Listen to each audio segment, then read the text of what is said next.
About 30 miles northeast of Kitale, you come to the police barrier which seals off the wild and primitive region of West Pokot from the rest of the world. Only if you have a special government permit can you pass the barrier and begin the long and dangerous descent into the Forbidden Valley.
I wish I got here as easily as that message did. Here we're in our tomb, right at the bottom of the Souk Valley, surrounded by 10,000-foot high mountains. There's no place in the valley level enough for an aeroplane to land, but occasionally a friendly pilot drops a message from the outside world amid scenes of great excitement like this. Up to as recently as 10 years ago, no white man had ever lived in the Souk Valley. But now there is a convent here, a church, a hospital, and boarding schools for boys and girls, all run by Irish missionaries. It's an outpost of Christianity and civilization in the midst of one of Africa's most remote and inaccessible tribes.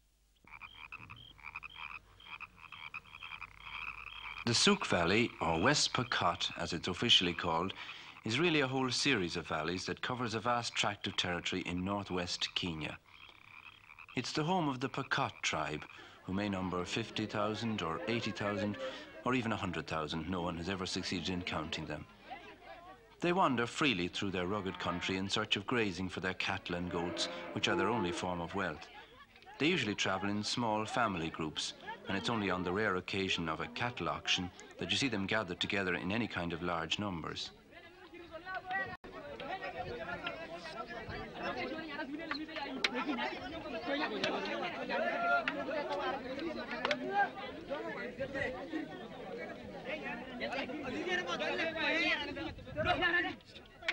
The parish priest of West Pokot is Father Leo Staples, a Kiltegan father from County Wexford.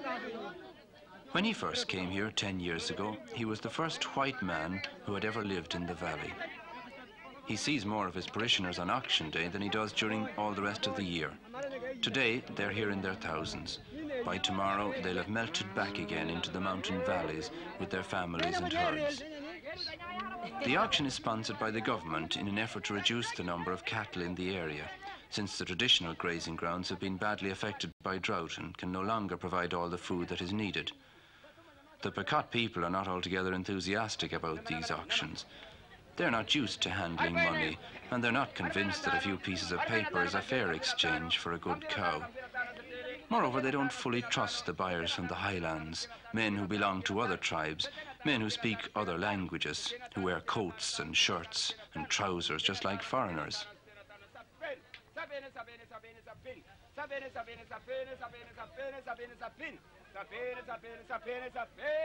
Once the beast has been sold, the seller is paid in Kenya shilling. And now the Pokot comes up against the harsh realities of modern existence. The auction ring is cunningly designed so that on the way out, he must pass the tax inspector. And within 10 seconds of earning his first income, he finds himself paying his first income tax. He pays because he hasn't any choice, but he obviously feels that there's something unfair about the whole proceeding, even if he can't just put his finger on what it is at the moment.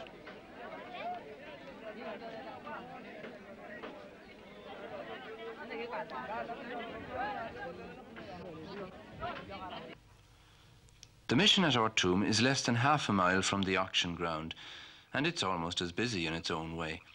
The boys and girls' schools have each more than 100 pupils on roll and are expanding all the time. Accommodation is a perpetual problem. The boys have only one tiny building which serves as classroom by day and dormitory by night. But they're firm believers in self-help, and at present they're building themselves a dormitory of mud and wattles. The work of treading the mud to the right consistency and then slapping it into place on the wattle framework is not merely useful, it's also highly enjoyable, and a good time is evidently had by all.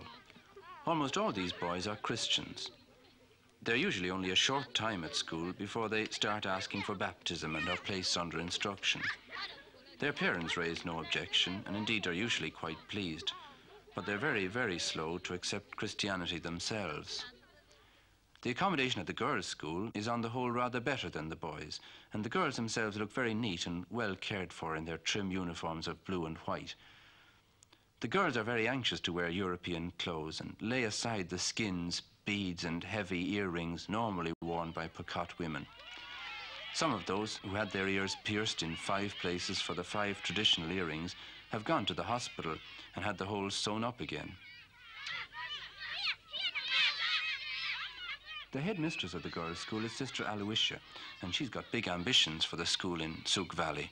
Unlike the boys, the girls don't do any building themselves, but they're busy collecting stones to fill in the foundations for an extension to their school, and the different standards are locked in deadly rivalry to see which can mass the largest pile. The girls are at their lunch now, sister, are they? Yes, Father. They have open-air meals. Yes, we have little difficulty. Our dining hall is very small, so when the weather is fine, and as you know, on account of the drought, they've been able to sit out at a picnic every day this year. That's true.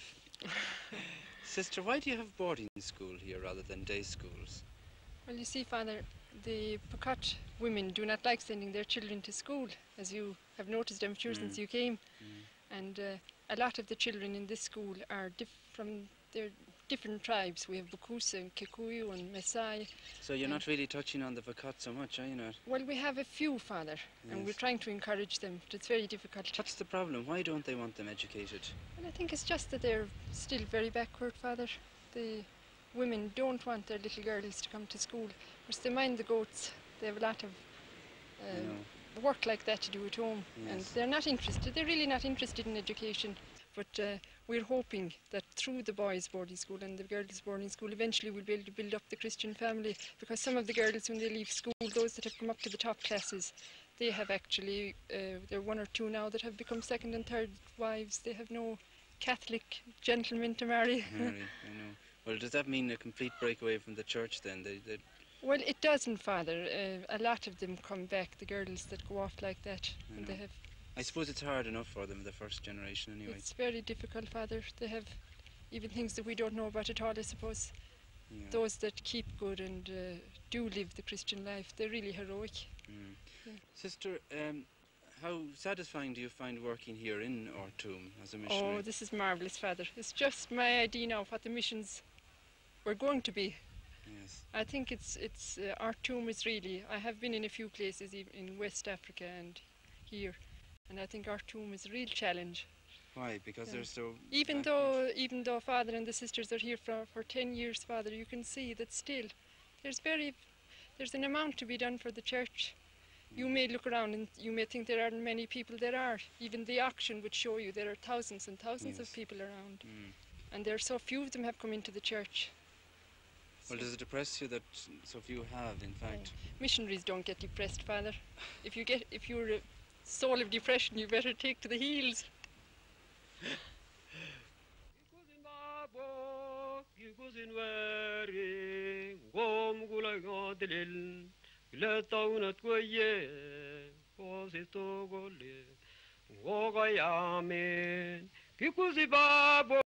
the Souk Valley, death is never far away.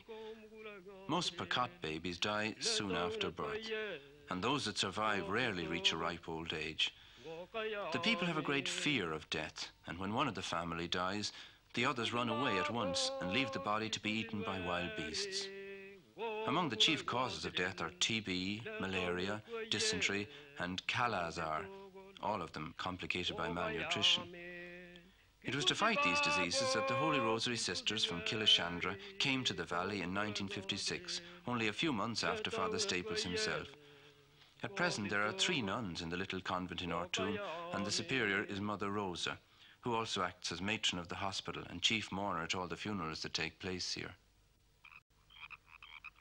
The original hospital was a very modest affair indeed, but the nuns were busy all the time collecting funds for a fine, up-to-date building on which they'd set their hearts.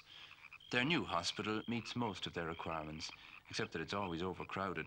But this at least is a welcome change from the early days when the people were afraid to go near the white man's house. When this man, Raymond, began to work for the sisters as a hospital orderly, he was expelled from his tribe for the terrible crime of touching dead bodies. But gradually patients drifted in and local girls joined the nursing staff, and the hospital is now a permanent part of the valley's scene. The sick now raise no objection to the preliminary bath and haircut.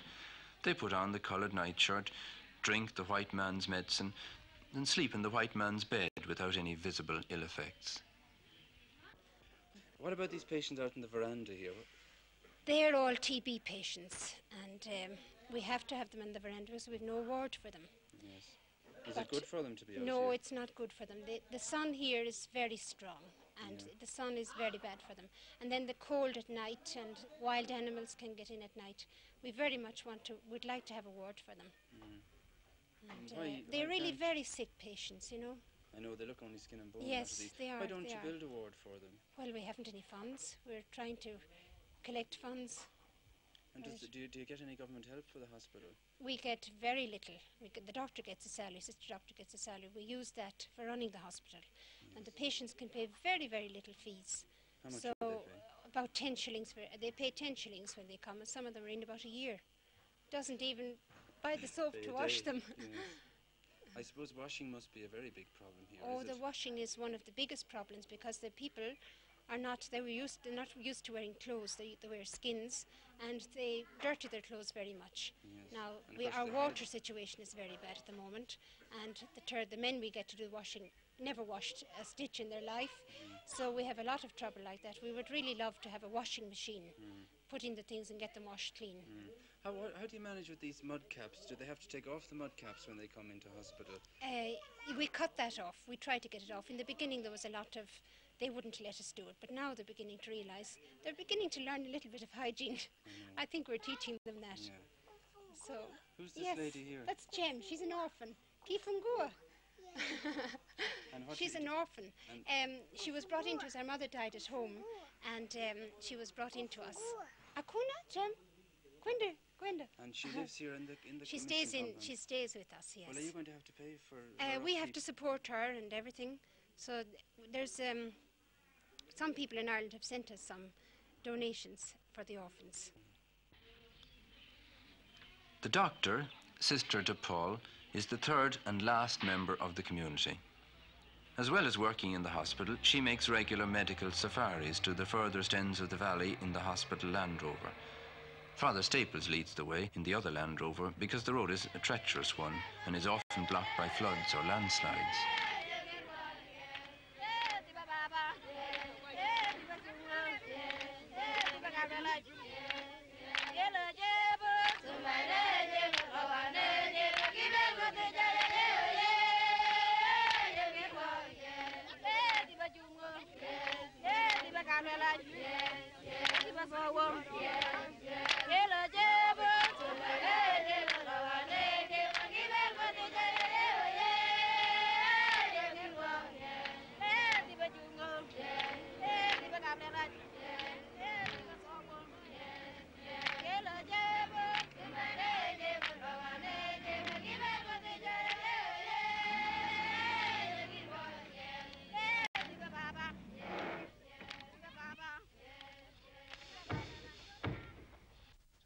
This is Lomut, 2.5 hours by road from Ortoom, and what a road. It's enough to make a mountain goat dizzy as it bends and twists its way over precipices and mountain ridges in a series of terrifying hairpin bends. There's no church or hospital here at Lomut as yet, but one day, please God, there will be. Until then, Sister Doctor and Father Staples must continue to make that bone-shattering half-day's journey to serve the people of Lomut.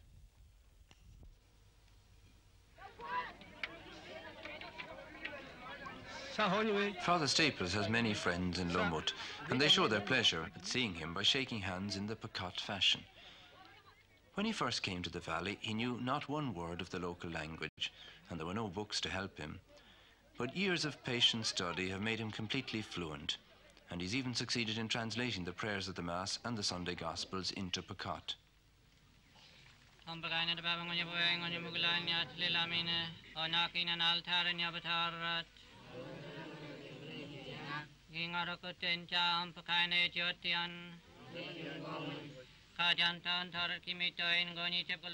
The priest only manages to get to Lomut for Mass about once a month. There are many other parts of the valley which have Mass even less often, but Lomut is lucky because it has a small school and a teacher for its little Christian community. When Father Staples preaches, he's preaching not only to the few Christians, but to the many pagans as well. They listen attentively because they know and respect the missionaries, but they keep a polite distance away and obviously don't want to become involved just yet. On the other side of the clearing, the outdoor clinic is taking place.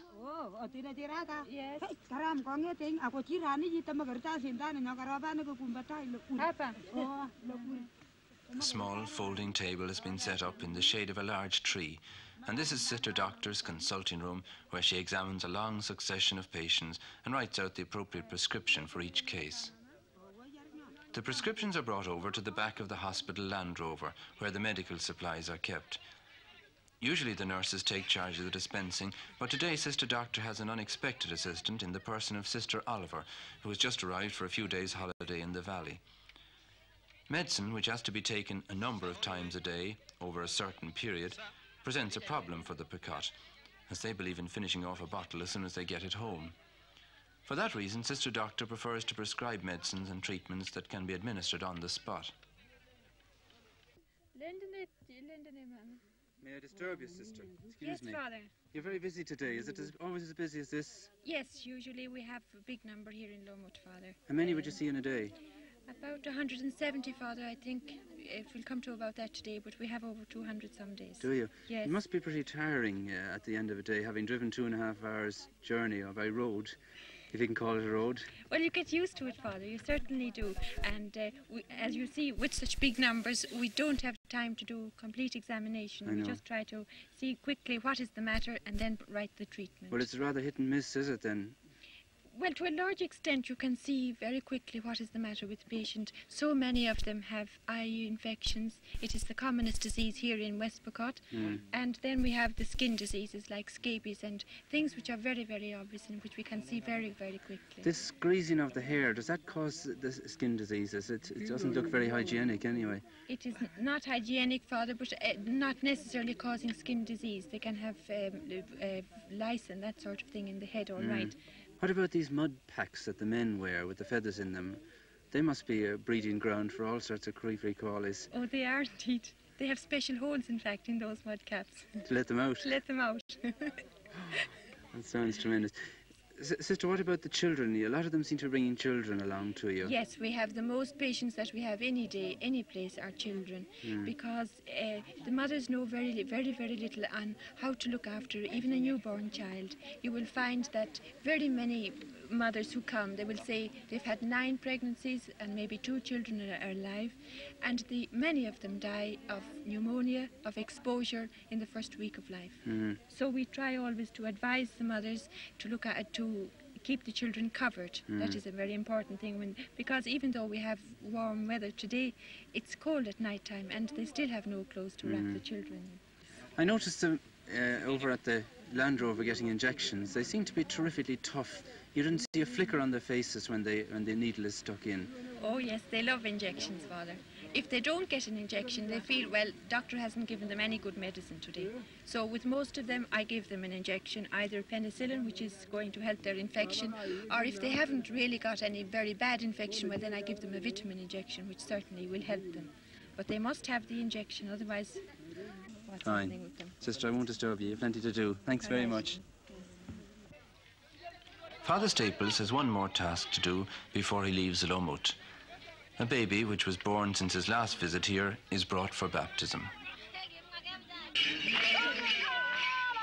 And now, in the centre of the clearing, the young men are starting their limbering up exercises for the dance, which is to provide a memorable climax to a memorable day.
Sunday morning in our tomb.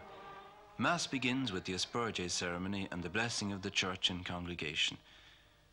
Despite its venerable appearance, the church is less than 10 years old, and the congregation who fill it from wall to wall were all pagans 10 years ago. It's no small achievement for so short a period of time, and the fervour of the people leaves no doubt about their sincerity. Everything possible has been done to make them feel at home in church. They pray in their own language, and above all, they sing in their own language, hymns and litanies set to their own Picot melodies and sung with wholehearted conviction.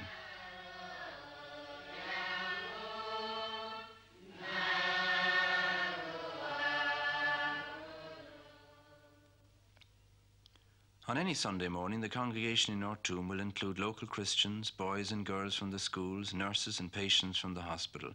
It will also include a proportion of pagans drawn by the singing and by their own instinctive religious sense. What sort of method do you use when you're preaching to the non-Christians? How do you try and win them over? Well, normally, when I'm preaching, I nearly always take for granted there aren't any Christians there. That's my idea. Because it's if you be thinking in terms of Christians and non-Christians, it's very hard to know what team to take. So quite a number of the pagans actually come to Mass, do they? Oh, quite a big number, yes. Quite a big number.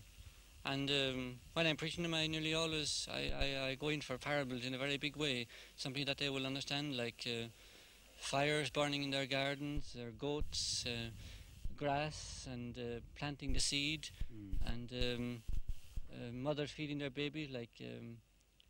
For instance, we have found great difficulty in getting across to them that we are here for their good. And I very often use the illustration of a mother feeding her baby with both hands, food in both hands. And the baby takes the food from both hands, and the child knows it's all good. In the same way, I say, we have come here. We have food in both hands, if you like. We have medicine for their bodies and medicine for their souls. And I compare the medicine for in the hospital to the food that the mother has in his right hand. In other words, the church is their mother, come to feed them. And the medicine in the hospital is what the mother has in his right hand. And I say, you have accepted that. You are glad to get it. And you have been very pleased that we have brought it to you. And therefore I said, be like a child, I said, and accept what's in the left hand also, what's in the church. I don't mind to cast a slur on putting the church in the left hand, no. But it's just an illustration that they should accept and trust their mother, if you like. Well, have you found this an effective line? Well, it's hard. I mean, they always say, yes, we see it. But it's to judge by results, it's hard to know whether you're getting it. But at the same time, I can't see that any other method would work. Not that I know of anyway. We go from the seen to the unseen, if you like. I know. Do you ever get depressed that you haven't had bigger numbers here come into the church? Well, it's a thing that one has to be guarding against all the time. It's a very strong temptation, but it's like any other temptation. You have to fight against it. Do you ever wonder if perhaps you wouldn't be better off if you were working in one of the big towns where there are big numbers of people needing to be catered for? I don't think so, no. Well, I think the parable in the Gospel about Apollo and Paul watering and planting, it's a very great source of comfort to us. And as well as that, our Lord said the poor must have the Gospel preached to them. And if everybody goes to town, well then our Lord's wish won't be fulfilled. And personally, I don't have any desire to go to town at all. Well, do you think that there's going to be a real breakthrough here? Are you confident about this in the future? It's really hard to know, but and at the same time I'm not worried about it. If things come slowly, I'm not worried personally anyway. And at the same time, there's always the possibility that there will be a breakthrough. There has been a breakthrough in other places which were difficult in the beginning, and suddenly things began to liven up. We hope for that, but we're not worried about it. As long as we do our duty and preach them and do our best, well, personally anyway, I'm quite satisfied. No one knows for how many hundreds of years the Picot have lived in their forbidden valley, cut off from the rest of the world by barriers made by nature and by man. But their long centuries of isolation are now ended, and their old way of life is doomed. What will their new life be like? Will they accept the values of Western materialism and adopt a new paganism in place of the old? Or will the little seed planted in our tomb take root and spread throughout the valley? The missionaries have worked hard and long and selflessly. The result of their labours lies in the future and in the hands of God.